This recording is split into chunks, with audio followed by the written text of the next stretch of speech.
Hi, I'm Bugsy and I'm an addict. I'm going to be reading just for today, September 9th, 2024, Feet of Clay, page 263, basic text, page 82. One of the biggest stumbling blocks to recovery seems to be placing unrealistic expectations on others. Many of us come into Narcotics Anonymous feeling pretty poorly about ourselves. By comparison, the recovering addicts we meet in meetings may seem almost superhumanly serene. These wise, loving people have many months, even years of living in accordance with spiritual principles, giving of themselves to others without expecting anything back. We trust them, allowing them to love us until we can love ourselves. We expect them to make everything all right again. Then the glow of early recovery begins to fade, and we start to see the human side of our NA friends and sponsor. Perhaps a fellow member of our home group stands us up for a coffee date. Or we see two old-timers bickering at a committee meeting. Or we realize our sponsor has a defect of character or two. We're crushed, disillusioned. These recovering addicts aren't perfect after all. How can we possibly trust them anymore? Somewhere between the heroes of recovery and the lousy NA bums lies the truth. Our fellow addicts are neither completely bad nor completely good. After all, if they were perfect, they wouldn't need this program. Our friends and sponsor are ordinary recovering addicts, just like we are. We can relate to their ordinary recovery experience and use it in our own program. Just for today, my friends and my sponsor are human, just like me, and I trust their experience all the more for that. Okay, so it's kind of like when you get into a new relationship and this person is perfect, amazing. They say all the right things, they do everything correctly, and it's just like we were made for each other. Oh my God, this is amazing. And then maybe the rose-colored glasses that you put on when you started to be with this partner start to fade, and you start to see defects, and we start to see flaws, and start to wonder, like, can I tolerate that for a long time?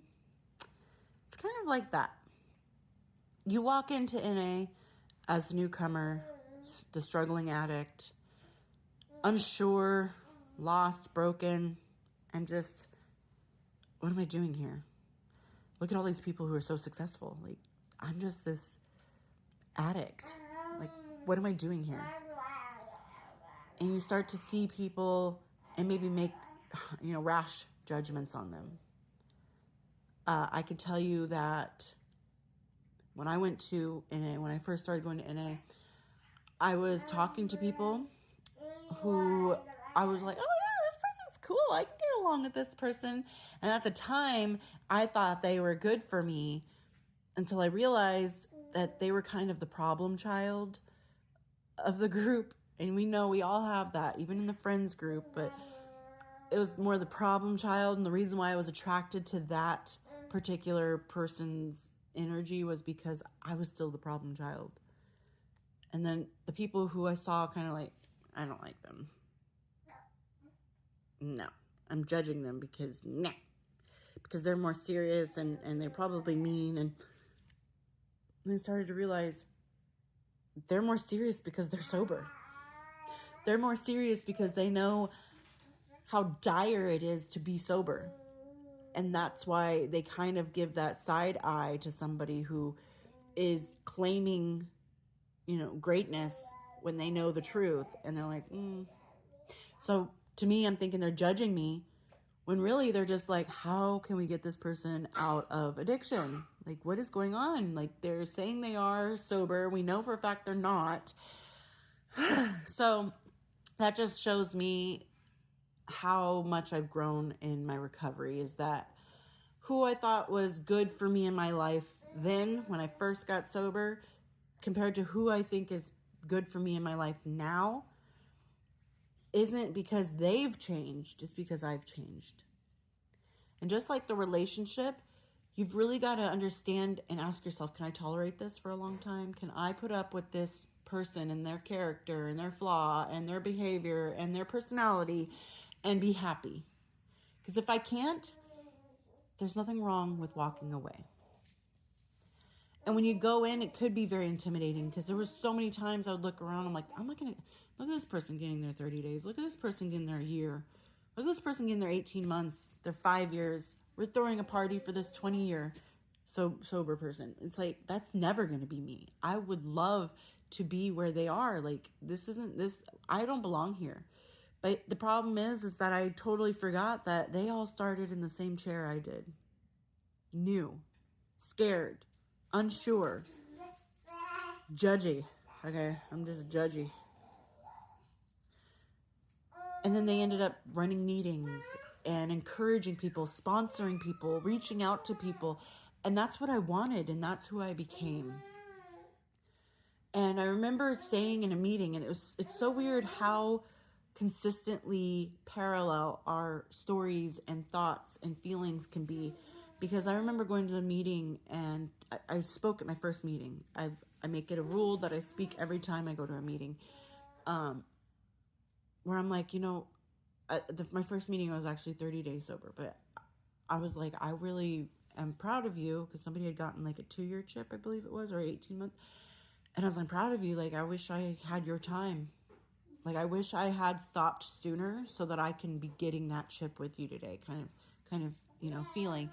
And flash forward to me getting my 18-month chip, excuse me. And a newcomer raised his hand, and he was like, I'm going to talk. Or he started talking, and he's like, I wish I had your time.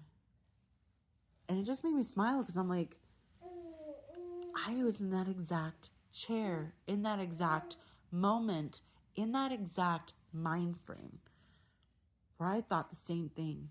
I never ever thought somebody was going to go, I wish I was where you're at. Me?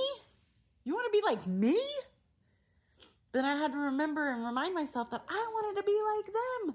I wanted to be like her and him and them and they and whoever it is in that room. I wanted what they had.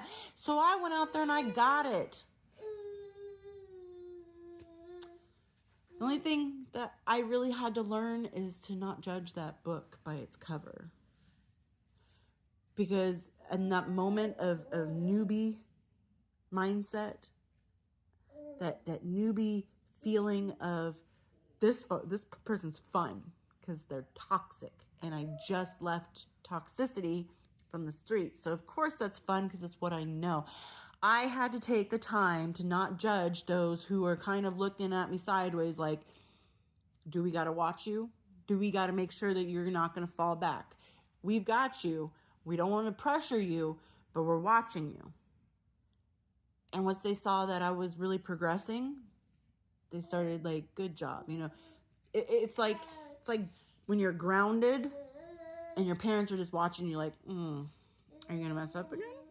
And eventually you start getting better grades, start doing your chores, you stop acting out, and they start giving you a little bit more freedom. But still allowing themselves closer to you. Because I can understand that these people who have worked very, very, very, very hard for their sobriety and their recovery, that they're kind of hesitant to get too close too quick.